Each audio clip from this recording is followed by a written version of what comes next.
Hello friends, आज हम geography के मोस्ट इम्पोर्टेंट पर्वत और पर्वत श्रृंखलाओं से रिलेटेड कुछ क्वेश्चंस करेंगे। चलिए करते हैं स्टार्ट। क्वेश्चन नंबर 1, पर्वत श्रृंखला किसे कहते हैं? आंसर होगा पर्वतों के एक रेखा क्रम में व्यवस्थित होने को पर्वत श्रृंखला कहा जाता है। क्वेश्चन नंबर 2, उबड़ खाबड़ व शंकुआकार शिखर वाले भाग को क्या कहते हैं? आंसर होगा वलित पर्वत कहते हैं, फोल्डेड माउंटेन कहा जाता है उबड़ खाबड़ व शंकुआकार शिखर वाले भाग को। क्वेश्चन नंबर 3, विश्व की सबसे पुरानी वलित पर्वत श्रृंखला किसे माना जाता है? तो आंसर होगा अरावली पर्वत श्रृंखला को विश्व की सबसे पुरानी वलित पर्वत श्रृंखला माना जाता है। क्वेश्चन नंबर 4, सबसे नवीनतम वलित पर्वत श्रेणी कौन सी है? सबसे नवीनतम वलित पर्वत श्रेणी हिमालय पर्वत श्रेणी है। क्वेश्चन नंबर 5, मोनाकी पर्वत कौन से महासागर में स्थित है? आंसर होगा प्रशांत महासागर में। क्वेश्चन नंबर 6, मोनाकी पर्वत की ऊंचाई कितनी है? आंसर होगा 10,205 मीटर। मोनाकी पर्वत सागर की सतह के नीचे स्थित है। क्वेश्चन नंबर 7, मध्य यूरोप की सबसे बड़ी पर्वत श्रृंखला कौन सी है? आंसर होगा आल्प्स पर्वत श्रृंखला। मध्य यूरोप की सबसे बड़ी पर्वत श्रृंखला आल्प्स पर्वत श्रृंखला है। क्वेश्चन नंबर 8, आल्प्स पर्वत श्रृंखला की लंबाई कितनी है? आंसर होगा 1200 किलोमीटर।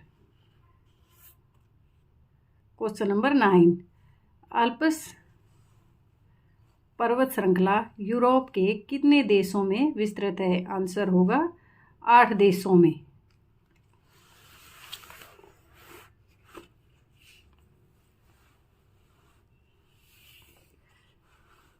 क्वेश्चन नंबर 10, आल्प्स पर्वत श्रृंखला की सबसे ऊंची चोटी कौन सी है? आंसर होगा माउंट स्लैंक। आल्प्स पर्वत श्रृंखला की सबसे ऊंची चोटी माउंट स्लैंक है। क्वेश्चन नंबर 11, माउंट स्लैंक कौन से देश में स्थित है? आंसर होगा फ्रांस में। माउंट स्लैंक फ्रांस में है। क्वेश्चन नंबर 12,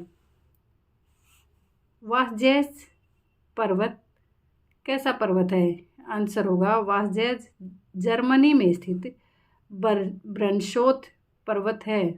तो वासजेज जर्मनी में स्थित ब्रनशोथ पर्वत है।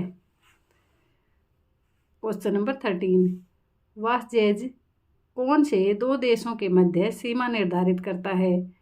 आंसर होगा जर्मनी तथा फ्रांस। क्वेश्चन नंबर 14, वासजेज पर्वत श्रृंखला का सबसे ऊंचा शिखर कौन सा है? आंसर होगा ग्रैंड बेलोन। वासजेज पर्वत श्रृंखला का सबसे ऊंचा शिखर ग्रैंड बेलोन है, जिसकी हाइट 1424 मीटर है, 1424 मीटर। क्वेश्चन नंबर 15, विंध्य पर्वत श्रृंखला कहाँ की पर्वत श्रृंखला है? आंसर होगा मध्य भारत की। क्वेश्चन नंबर 16, विंध्य पर्वत श्रृंखला किस प्रकार के पर्वत का उदाहरण है? आंसर होगा अवशिष्ट पर्वत का। जब किसी माउंटेन का अपरदन हो जाता है तो उसके बाद जो शेष पर्वत बच जाता है वो अवशिष्ट प्रकार का पर्वत कहलाता है।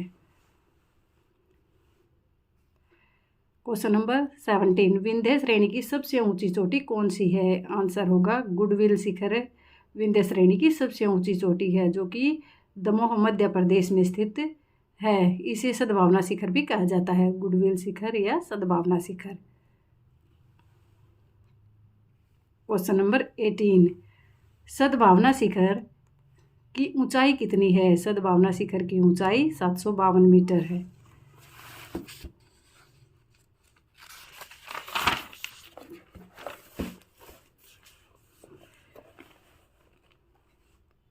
क्वेश्चन नंबर 19, अंतरपर्वतीय पठार किसे कहते हैं?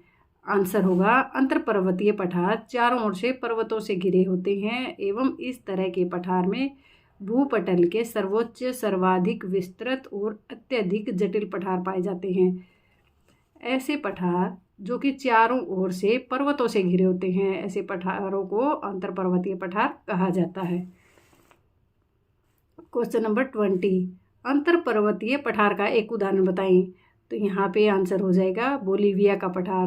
बोलीविया का पठार जो कि दक्षिण अमेरिका में है, और तिब्बत का पठार एशिया महाद्वीप में स्थित है। क्वेश्चन नंबर 21, महाद्वीपीय पठारों का निर्माण कैसे होता है? तो सही आंसर होगा यहाँ पे महाद्वीपीय पठारों का निर्माण पटल विरूपणी बलों द्वारा धरातल के किसी विस्तृत भूभाग के ऊपर उठ जाने से होता है। जब पटल विरूपणी शक्तियां काम करती हैं तो धरातल के विस्तृत भाग ऊपर उठ जाते हैं। इस प्रकार से महाद्वीपीय पठारों का निर्माण होता है। क्वेश्चन नंबर 22, महाद्वीपीय पठार का एक उदाहरण बताएं। तो यहाँ पे आंसर होगा श्रीलंका पठार। श्रीलंका पठार कहाँ पे है? भारत में है। तो महाद्वीपीय पठार का उदाहरण हो जाएगा श्रीलंका पठार। शिलांग किसकी राजधानी है? शिलांग मेघालय की राजधानी है। क्वेश्चन नंबर 23, संचयित पठारों का निर्माण कैसे होता है? संचयित पठारों का निर्माण कैसे होता है? संचयित पठारों का निर्माण हिमनद द्वारा लाए गए अवसादों के जमाव के कारण होता है। ग्लेशियर के द्वारा लाए गए सेडिमेंट्स के जमाव के कारण संचयित पठारों का निर्माण होता है। क्वेश्चन नंबर 24, संचयित पठार का एक उदाहरण दें। संचयित पठार का उदाहरण होगा आयरलैंड का एंट्रीम पठार। क्वेश्चन नंबर 25, पर्वतपदीय पठार के बारे में बताएं। पर्वतपदीय पठार के बारे में अगर बात की जाए तो पर्वतों के आधार या तलहटी में स्थित पठार पर्वतपदीय पठार के वर्ग के रूप में आते हैं। यानी कि जो पर्वतों के तलहटी में स्थित होते हैं, पर्वतों के आधार पे जो स्थित होते हैं, ऐसे पठारों को पर्वतपदीय पठार कहा जाता है। इस प्रकार के पठारों के एक ओर ऊंचे पर्वत और दूसरी ओर मैदान या सागर स्थित होते हैं। तो इस प्रकार के पठारों के तरफ एक ओर तो ऊंचे पर्वत होते हैं और दूसरी तरफ या तो मैदान होता है या सागर स्थित होते हैं। क्वेश्चन नंबर 26, पर्वतपदीय पठार का एक उदाहरण बताएं।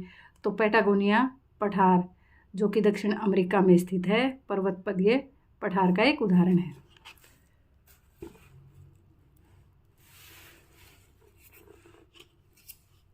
क्वेश्चन नंबर 26, विश्व का सबसे ऊंचा पठार कौन सा है? विश्व का सबसे ऊंचा पठार तिब्बत का पठार है, जिसकी ऊंचाई 5000 मीटर है समुद्र तल से। तो तिब्बत का पठार विश्व का सबसे ऊंचा पठार है, जिसकी ऊंचाई समुद्र तल से 5000 मीटर है। क्वेश्चन नंबर 27, दक्कन के पठार पर कौन सी चट्टानें पाई जाती हैं? तो दक्कन के पठार पर आर्कियन, युगीन, आग्नेय एवं रूपांतरित शैलें पाई जाती हैं। दक्कन का पठार भारत में स्थित है।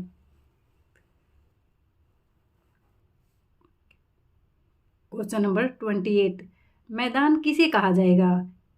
या हम मैदान किसे कह सकते हैं? आंसर होगा समुद्र तल से 200 मीटर वाले उच्च भूभाग को मैदान कहा जाएगा। यानी कि ऐसा भाग जिसकी हाइट समुद्र तल से 200 मीटर हो। तो समुद्र तल से 200 मीटर वाले उच्च भूभाग को मैदान कहा जाएगा। क्वेश्चन नंबर 29, सुंदरबन डेल्टा कौन सी नदियां बनाती हैं? सुंदरबन डेल्टा गंगा और ब्रह्मपुत्र नदियां बनाती हैं। क्वेश्चन नंबर 30, ऑस्ट्रेलिया की मध्यवर्ती निम्न भूमि का मैदान किस प्रकार के मैदान की श्रेणी में आता है? ऑस्ट्रेलिया की मध्यवर्ती निम्न भूमि का मैदान संरचनात्मक मैदान की श्रेणी में आता है। क्वेश्चन नंबर 31, रूस में स्थित पश्चिम साइबेरिया का मैदान कैसे निर्मित है? तो साइबेरिया का मैदान हिमनदों द्वारा अपरदन जनित मैदान है। तो साइबेरिया का मैदान ग्लेशियर के द्वारा इरोजन से जनित मैदान है। इरोजन के कारण इसका निर्माण हुआ है। क्वेश्चन नंबर 32, उत्तर पश्चिम यूरेशिया का मैदान किस प्रकार का मैदान है? तो सही आंसर हो जाएगा उत्तर पश्चिम यूरेशिया का मैदान निक्षेपण जनित मैदान है। उत्तर पश्चिम यूरेशिया का मैदान निक्षेपण जनित मैदान है, यानी कि ये जमाव से इसका निर्माण हुआ है। जो सेडिमेंट्स होते हैं उनके डिपोजिशन से उत्तर पश्चिम यूरेशिया के मैदान का निर्माण हुआ है। तो फ्रेंड्स, ये थे ज्योग्राफी के कुछ मोस्ट इम्पोर्टेंट क्वेश्चंस। उम्मीद करती हूँ आपको ज़रूर पसंद भी आएंगे और आपकी ज्योग्राफी में कुछ ना कुछ हेल्प भी इन क्वेश्चंस के थ्रू ज़रूर होगी। वीडियो देखने के लिए धन्यवाद।